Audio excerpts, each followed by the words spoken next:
Hi friends, ಹೇಗಿದ್ರೆಲ್ಲರೂ. ಇವತ್ತಿನ ವಿಡಿಯೋದಲ್ಲಿ period ಸಿಂಪ್ಟಮ್ಸಿಗೂ ಅಥವಾ ಪೀರಿಯಡ್ ಬರೋಕ್ಕಿಂತ ಮುಂಚೆ ಕಾಣಿಸಿಕೊಳ್ಳುವ ಸಿಂಪ್ಟಮ್ಸಿಗೂ ಅರ್ಲಿ ಸಿಂಪ್ಟಮ್ಸಿಗೂ ಇರುವ ವ್ಯತ್ಯಾಸಗಳನ್ನು ಇವತ್ತಿನ ವಿಡಿಯೋದಲ್ಲಿ ಡೀಟೇಲ್ಸ್ಗೆ ತಿಳಿಸ್ಕೊಡ್ತಾ ಹೋಗ್ತೀನಿ. ಸೊ ಹಾಗಾಗಿ ಯಾರೆಲ್ಲ ಇದುವರೆಗೆ ನನ್ನ ಚಾನಲ್ನ ಸಬ್ಸ್ಕ್ರೈಬ್ ಮಾಡಿಲ್ಲ, ಪ್ಲೀಸ್ ಸಬ್ಸ್ಕ್ರೈಬ್ ಮಾಡ್ಕೊಳ್ಳಿ. ಪಕ್ಕದಲ್ಲೂ ಬೆಲ್ಲೈಕನ್ನು ಕೂಡ ಕ್ಲಿಕ್ ಮಾಡ್ಕೊಳ್ಳಿ. ಮೊದಲ ಲಕ್ಷಣ ಬ್ಲೀಡಿಂಗ್ ಅಥವಾ ಸ್ಪಾಟಿಂಗ್, ಇವುಗಳ ವ್ಯತ್ಯಾಸಗಳನ್ನು ನೋಡ್ಕೊಂಬರೋಣ. ಪೀರಿಯಡ್ ಸಮಯದಲ್ಲಿ ನಿಮಗೆ ಹೆವಿ ಬ್ಲೀಡಿಂಗ್ ಆಗ್ತಾ ಇರುತ್ತೆ. ಹೆವಿ ಬ್ಲೀಡಿಂಗ್ ಅಂದರೆ ತುಂಬ ಹೆವಿ ಅಲ್ಲ, ಒಂದು ಇಷ್ಟು ಬ್ಲೀಡಿಂಗ್ ಆಗಬೇಕು ಅಂತ ಇರುತ್ತೆ. ಈ ಒಂದು ಪೀರಿಯಡ್ ಸಮಯದಲ್ಲಿ ಅಷ್ಟು ಬ್ಲೀಡಿಂಗ್ ಆಗ್ತಾನೆ ಇರುತ್ತೆ. ಇದು ಅಪ್ ಟು ಕೆಲವರಿಗೆ 2 ಡೇಸ್ ಇರ್ಬೋದು, ಮತ್ತು ಕೆಲವರಿಗೆ 4 ಡೇಸ್ ಇರ್ಬೋದು, ಮತ್ತು ಕೆಲವರಿಗೆ 7 ಡೇಸ್ ಇರ್ಬೋದು. ಈ ರೀತಿ ಫಸ್ಟು ಸ್ವಲ್ಪ ಜಾಸ್ತಿಯಾಗಿ ಮಧ್ಯದ ದಿನಗಳಲ್ಲಿ ಇನ್ನೂ ಸ್ವಲ್ಪ ಜಾಸ್ತಿ ಪ್ರಮಾಣದಲ್ಲಿ ಫ್ಲೋ ಆಗಿ ನಂತರ ಕಡಿಮೆ ಆಗ್ತಾ ಹೋಗುವಂಥದ್ದು. ಈ ರೀತಿ ನಿಮ್ಮ ಪೀರಿಯಡ್ ಬ್ಲೀಡಿಂಗಲ್ಲಿ ವೇರಿಯೇಷನ್ ಆಗ್ತಾ ಹೋಗುತ್ತೆ. ಇದರ ಜೊತೆಗೆ ಕೆಲವರಿಗೆ ಹೊಟ್ಟೆಯ ಕೆಳಭಾಗದಲ್ಲಿ ಸ್ವಲ್ಪ ಜಾಸ್ತಿ ಪ್ರಮಾಣದಲ್ಲಿ ನೋವು ಕಾಣಿಸ್ಕೊಳ್ತಾ ಇರುತ್ತೆ. ಸೊಂಟದ ಸುತ್ತಮುತ್ತ ಕಾಲುಗಳಲ್ಲಿ ನೋವು ಕಾಣಿಸ್ಕೊಳ್ಳುತ್ತೆ.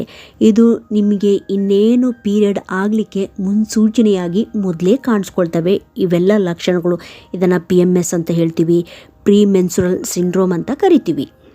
ಸಾಮಾನ್ಯವಾಗಿ ಕೆಲವರಿಗೆ ರೆಗ್ಯುಲರ್ ಪೀರಿಯಡ್ ಸೈಕಲ್ ಇದ್ದರೆ ಅಂಥವರಿಗೆ ಅದು ಗೊತ್ತಾಗ್ಬಿಡತ್ತೆ. ಸೊಂಟ ನೋವು ಬರ್ತಾ ಇದೆ ಅಂತ ಹೇಳಿದರೆ ಇನ್ನೇನು ನನಗೆ ಪೀರಿಯಡ್ ಆಗುತ್ತೆ ಅಂತೇಳಿ ಅವರಿಗೆ ಗೊತ್ತಾಗ್ಬಿಡತ್ತೆ. ಯಾಕಂದರೆ ಈ ಪೀರಿಯಡ್ ಬರೋಕ್ಕಿಂತ ಮುಂಚೆ ಕಾಣಿಸಿಕೊಳ್ಳುವಂಥ ಲಕ್ಷಣಕ್ಕೂ ಮತ್ತು ನಿಮ್ಮ ಅರ್ಲಿ ಪ್ರೆಗ್ನೆನ್ಸಿಯಲ್ಲಿ ಕಾಣಿಸಿಕೊಳ್ಳುವ ಕೆಲವೊಂದು ಲಕ್ಷಣಗಳಿಗೂ ತುಂಬ ವ್ಯತ್ಯಾಸ ಇರೋದಿಲ್ಲ. ಇಲ್ಲಿ ಕಾಣಿಸಿಕೊಳ್ಳುವಂಥ ಲಕ್ಷಣ ನಿಮ್ಮ ಅರ್ಲಿ ಪ್ರೆಗ್ನೆನ್ಸಿಯಲ್ಲೂ ಕೂಡ ಕೆಲವೊಂದು ಲಕ್ಷಣಗಳು ಕಾಣಿಸ್ಕೊಳ್ಳುತ್ತೆ. ಹಾಗಾಗಿ ನೀವು ಕೆಲವೊಂದು ಲಕ್ಷಣಗಳನ್ನು ಸೂಕ್ಷ್ಮವಾಗಿ ಗಮನಿಸಬೇಕಾಗತ್ತೆ, ನಿಮ್ಮ ದೇಹದಲ್ಲಿ ಆಗುವಂಥ ಬದಲಾವಣೆಯನ್ನು.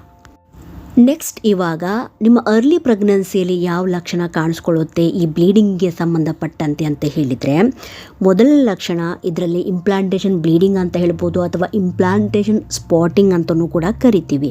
ಇದು ಸಾಮಾನ್ಯವಾಗಿ ಕೆಲವರಿಗೆ ಏನಾಗುತ್ತೆ, 1 ಗಂಟೆ ತನಕ ಇರ್ಬೋದು, 1 ದಿನ ಇರುತ್ತೆ, ಕೆಲವರಿಗೆ 1 ರಿಂದ 2 ದಿನ ಇರುತ್ತೆ. ಅದು ನೋಡಲಿಕ್ಕೆ ಲೈಟ್ ಪಿಂಕ್ ಅಥವಾ ಬ್ರೌನ್ ಕಲರಲ್ಲಿ 1 ಅಥವಾ 2 ಡ್ರಾಪು ಸ್ಪಾಟಿಂಗ್ ಥರ ಕಾಣಿಸ್ಕೊಳ್ಳುತ್ತೆ. ಇದರ ಫ್ಲೋ ಜಾಸ್ತಿ ಇರೋದಿಲ್ಲ, ಮತ್ತು 2 ದಿನಕ್ಕಿಂತ ಇದು ಜಾಸ್ತಿ ದಿನ ಇದು ಫ್ಲೋ ಆಗೋದಿಲ್ಲ.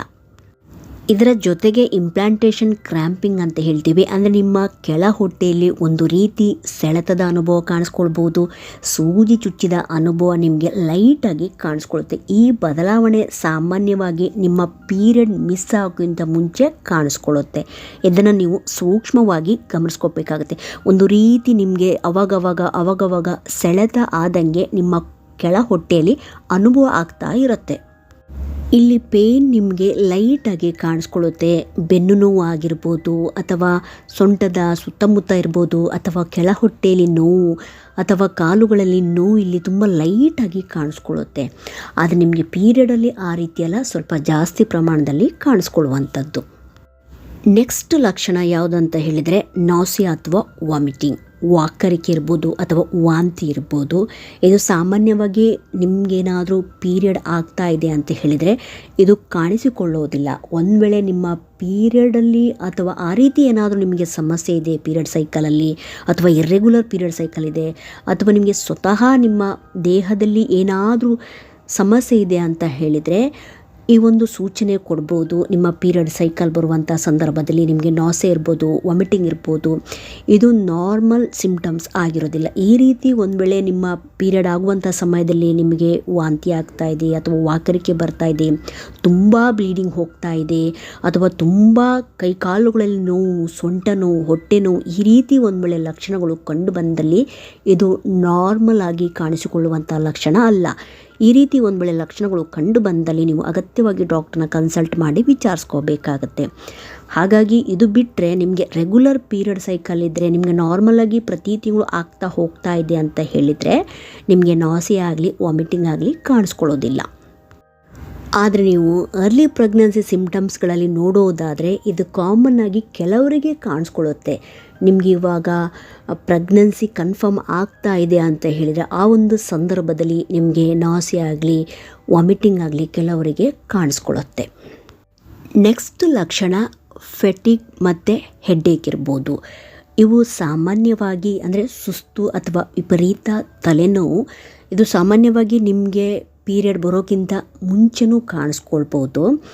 ಆದರೆ ನಿಮಗೆ ಯಾವಾಗ ಅರ್ಲಿ ಪ್ರೆಗ್ನೆನ್ಸಿ ಸಿಮ್ಟಮ್ಸಲ್ಲಿ ನಾವು ನೋಡೋದಾದರೆ ಇದು ಸ್ವಲ್ಪ ಜಾಸ್ತಿ ಪ್ರಮಾಣದಲ್ಲಿ ನಿಮಗೆ ಕಾಣಿಸ್ಕೊಳ್ಳುತ್ತೆ. ನೆಕ್ಸ್ಟ್ ಲಕ್ಷಣ ನಿಮ್ಮ ಬ್ರೆಸ್ಟ್ಗಳಲ್ಲಿ ಆಗುವಂಥ ಚೇಂಜಸ್ಸು. ಇದು ಸಾಮಾನ್ಯವಾಗಿ ಎರಡರಲ್ಲೂ ಕಾಣಿಸಿಕೊಳ್ಳುವಂಥ ಒಂದು ಪ್ರಮುಖ ಲಕ್ಷಣವಾಗಿರುತ್ತೆ. ಇವಾಗ ನಿಮಗೆ ಪೀರಿಯಡ್ ಆಗ್ತಾ ಇದೆ ಅಂತ ಹೇಳಿದರೆ ನಿಮ್ಮ ಬ್ರೆಸ್ಟ್ ನಿಮಗೆ ಒಂದು ರೀತಿ ಟೆಂಡರ್ನೆಸ್ ಥರ ಫೀಲ್ ಆಗುತ್ತೆ ಮತ್ತು ಒಂದು ರೀತಿ ನಿಮಗೆ ಲೈಟಾಗಿ ಪೇನ್ ಕಾಣಿಸ್ಕೊಳ್ಳುತ್ತೆ. ಆದರೆ ನಿಮಗೆ ಅರ್ಲಿ ಪ್ರೆಗ್ನೆನ್ಸಿಯಲ್ಲಿ ಏನಾಗುತ್ತೆ ಅಂತ ಹೇಳಿದರೆ ಆ ಒಂದು ಟೆಂಡರ್ನೆಸ್ ಜೊತೆಗೆ ಸ್ವಲ್ಪ ಜಾಸ್ತಿ ಪ್ರಮಾಣದಲ್ಲಿ ನೋವು ಕಾಣಿಸ್ಕೊಳ್ಳುತ್ತೆ ಅಥವಾ ನಿಮಗೆ ಒಂದು ರೀತಿ ಅವುಗಳು ಭಾರವಾಗಿರುವಂತೆ ನಿಮಗೆ ಅನುಭವ ಆಗ್ಬೋದು. ಮತ್ತು ಏರಿಯೋಲದ ಸುತ್ತಮುತ್ತ ಆ ಒಂದು ಕಲ್ಲರು ಸ್ವಲ್ಪ ಜಾಸ್ತಿ ಪ್ರಮಾಣದಲ್ಲಿ ಡಾರ್ಕ್ ಆಗಿ ಕಾಣಿಸ್ಕೊಳ್ಳುತ್ತೆ. ಈ ಒಂದು ಅಬ್ಸರ್ವೇಷನ್ ನೀವು ನೋಡ್ತಾ ಇರಬೇಕಾಗತ್ತೆ ಒಂದು ವೇಳೆ ನೀವು ಪ್ರೆಗ್ನೆನ್ಸಿಗೆ ಟ್ರೈ ಮಾಡ್ತಾ ಇದ್ದರೆ. ನೆಕ್ಸ್ಟ್ ಲಕ್ಷಣ ಮೂಡ್ ಚೇಂಜಸ್.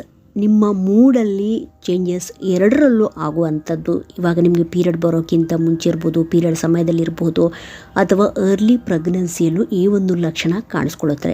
ಇದರಲ್ಲಿ ಸಾಮಾನ್ಯವಾಗಿ ನೀವು ಒಂದ್ಸರಿ ತುಂಬ ಖುಷಿಯಾಗಿದ್ದರೆ ಇನ್ನೊಂದು ಸರಿ ನಿಮಗೆ ಸಡನ್ನಾಗಿ ಕೋಪ ಬರುವಂಥದ್ದು. ಈ ರೀತಿ ನಿಮ್ಮ ಮೂಡಲ್ಲಿ ವೇರಿಯೇಷನ್ ಎರಡು ಸಮಯದಲ್ಲೂ ಆಗುವಂಥದ್ದು. ಇಲ್ಲಿ ನೀವು ಕೆಲವೊಂದು ಅರ್ಲಿ ಪ್ರೆಗ್ನೆನ್ಸಿಯ ಲಕ್ಷಣಗಳನ್ನು ನೋಡ್ಬೋದು. ಅಂದರೆ ಪೀರಿಯಡ್ ಮಿಸ್ ಆಗುವಂಥದ್ದು, ತುಂಬಾ ಸುಸ್ತಾಗುವಂಥದ್ದು, ಮೂಡಲ್ಲಿ ಚೇಂಜಸ್ ಆಗುವಂಥದ್ದು, ನಿಮ್ಮ ಬ್ರೆಸ್ಟ್ಗಳಲ್ಲಿ ಚೇಂಜಸ್ ಆಗುವಂಥದ್ದು, ವಾಕರಿಕೆ ಬರುವಂಥದ್ದು, ಕಾನ್ಸ್ಟಿಪೇಷನ್ ಮಲಬದ್ಧತೆಯ ಸಮಸ್ಯೆ ಉಂಟಾಗುವಂಥದ್ದು, ಪದೇ ಪದೇ ಯೂರಿನ್ ಪಾಸ್ ಮಾಡುವಂಥದ್ದು ಮತ್ತು ನಿಮಗೆ ಸ್ಪಾಟಿಂಗ್ ಥರ ಅಥವಾ ಲೈಟ್ ಬ್ಲೀಡಿಂಗ್ ಆಗುವಂಥದ್ದು. ಇದರ ಜೊತೆಗೆ ನಿಮ್ಮ ಮೂಡಲ್ಲಿ ಚೇಂಜಸ್ ಆಗುವಂಥದ್ದು ನಾನು ಮುಂಚೆ ತಿಳಿಸಿದಾಗೆ ನಿಮಗೆ ತಲೆನೋವು ಸ್ವಲ್ಪ ಜಾಸ್ತಿ ಪ್ರಮಾಣದಲ್ಲಿ ಕಾಣಿಸ್ಕೊಳ್ಳುತ್ತೆ. ನಿಮ್ಮ ಬಾಡಿ ಟೆಂಪ್ರೇಚರ್ ರೈಸ್ ಆಗುವಂಥದ್ದು ಮತ್ತು ತುಂಬಾ ಸುಸ್ತು ಕಾಣಿಸ್ಕೊಳ್ಳುತ್ತೆ. ಸ್ವಲ್ಪ ಕೆಲಸ ಮಾಡಿದ ತಕ್ಷಣವೇ ನಿಮಗೆ ಸುಸ್ತು ಕಾಣಿಸ್ಕೊಳ್ಳುತ್ತೆ. ಈ ಒಂದು ಸುಸ್ತು ನಿಮ್ಮ ಪೀರಿಯಡ್ ಸಮಯದಲ್ಲೂ ಕಾಣಿಸ್ಕೊಳ್ಳುತ್ತೆ. ಆದರೆ ನೀವು ಯಾವಾಗ ಅರ್ಲಿ ಪ್ರೆಗ್ನೆನ್ಸಿ ಸಿಮ್ಟಮ್ಸಲ್ಲಿ ನೋಡ್ತಾ ಹೋಗೋದಾದರೆ ಅಲ್ಲೂ ಕೂಡ ನಿಮಗೆ ಸ್ವಲ್ಪ ಜಾಸ್ತಿ ಪ್ರಮಾಣದಲ್ಲಿ ಸುಸ್ತು ಕಾಣಿಸ್ಕೊಳ್ಳುತ್ತೆ. ಇದರ ಜೊತೆಗೆ ಕೆಲವೊಂದು ಬಯಕೆಗಳು ನಿಮಗೆ ಜಾಸ್ತಿ ಪ್ರಮಾಣದಲ್ಲಿ ಕಾಣಿಸ್ಕೊಳ್ಳುವಂಥದ್ದು. ಲೈಕ್ ನಿಮಗೆ ಸ್ವೀಟ್ ತಿನ್ನಬೇಕು ಅನಿಸುತ್ತೆ, ಸ್ವಲ್ಪ ಖಾರ ಇರುವಂಥ ಐಟಮ್ಸನ್ನು ಜಾಸ್ತಿ ತಿನ್ನಬೇಕು ಅನಿಸುತ್ತೆ ಅಥವಾ ಹುಳಿ ಇರುವಂಥ ಪದಾರ್ಥಗಳನ್ನು ಸೇವಿಸಬೇಕು. ಈ ರೀತಿ ನಿಮಗೆ ಬಯಕೆಗಳು ಜಾಸ್ತಿ ಆಗುತ್ತೆ. ನೆಕ್ಸ್ಟ್ ಲಕ್ಷಣ ಪದೇ ಪದೇ ಯೂರಿನ್ ಪಾಸ್ ಮಾಡಬೇಕು ಅಂತ ಅನಿಸುತ್ತೆ. ಇವಾಗ ಒಂದು ವೇಳೆ ನೀವು ಅರ್ಲಿ ಪ್ರೆಗ್ನೆನ್ಸಿ ಸಿಮ್ಟಮ್ಸಲ್ಲಿ ನೋಡೋದಾದರೆ ಅಥವಾ ನಿಮಗೆ ಇವಾಗ ಪ್ರೆಗ್ನೆನ್ಸಿ ಕನ್ಫರ್ಮ್ ಆಗಿದೆ ಅಂತ ಹೇಳಿದರೆ ನಿಮಗೆ ಪದೇ ಪದೇ ಯೂರಿನ್ ಪಾಸ್ ಮಾಡಬೇಕು ಅಂತ ಅನಿಸುತ್ತೆ. ಆದರೆ ನಿಮಗೆ ಪೀರಿಯಡ್ ಆಗ್ತಾಯಿದೆ ಅಥವಾ ಪೀರಿಯಡ್ ಸಮಯದಲ್ಲಿ ಈ ರೀತಿ ಲಕ್ಷಣ ಸಾಮಾನ್ಯವಾಗಿ ಕಾಣಿಸ್ಕೊಳ್ಳೋದಿಲ್ಲ. ನೆಕ್ಸ್ಟ್ ಲಕ್ಷಣ ಶಾರ್ಟ್ನೆಸ್ ಆಫ್ ಬ್ರೆತ್.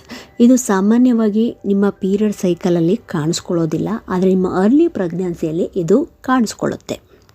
ಸೊ ಹಾಗಾಗಿ ಕೆಲವೊಂದು ಲಕ್ಷಣಗಳು ಎರಡರಲ್ಲೂ ಕಾಣಿಸ್ಕೊಳ್ಳುವಂಥದ್ದು.